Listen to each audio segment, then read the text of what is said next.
break down, like, how do you creatively approach each of your projects in terms of doing the research, building things, shopping the set, and the kind of flexibility and skills that you bring, why it makes no sense for people to kind of say, certain people are good at certain things because you're bringing a totally different skill set to the table.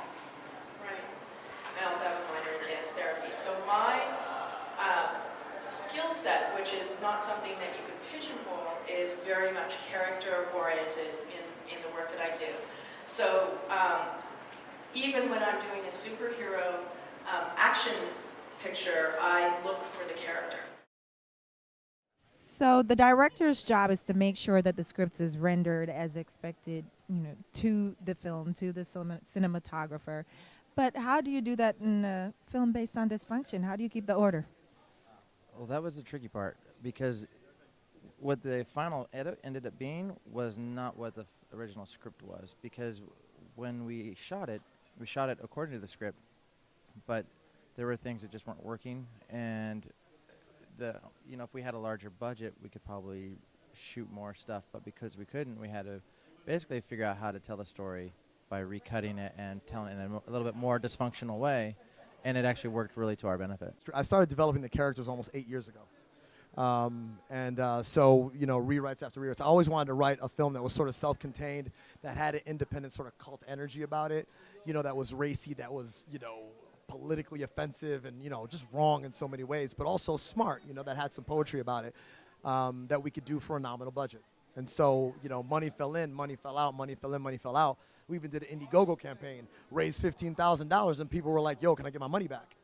I lost sleep at night when that kind of thing goes on, but it's like, I set out and say, I'm going to make a movie. Whatever happens in between is whatever happens in between. That's a process. But I'm not going to make a movie. So it really is. You just got to keep showing up. And you have to believe in yourself, because if you're the captain of the ship, you have to believe in yourself enough that energy is going to radiate to everybody else in your circumference.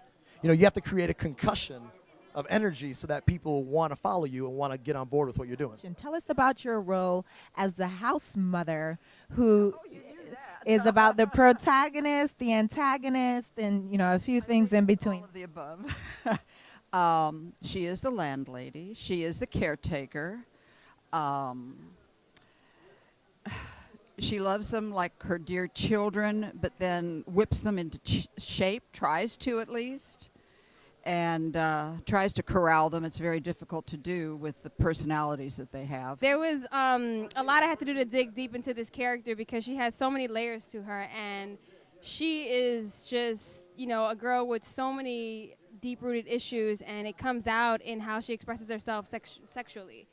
But there's more to her, and I think in the film you'll see that towards the end, that it's not just about, it's not just her want to be this sex character and just have all this attention. There's a deeper, reason behind that she went through.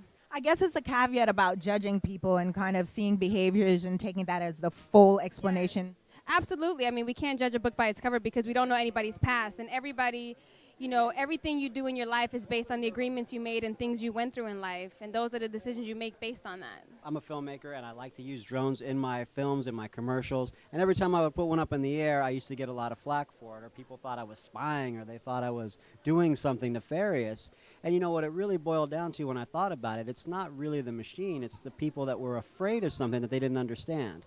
And so when I started to make the film, I thought the film was just going to be about drones and what they could or couldn't do and the myths that they are.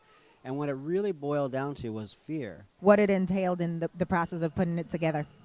So it was a Super 8 film. We shot on Super 8. Kodak helped us out a lot.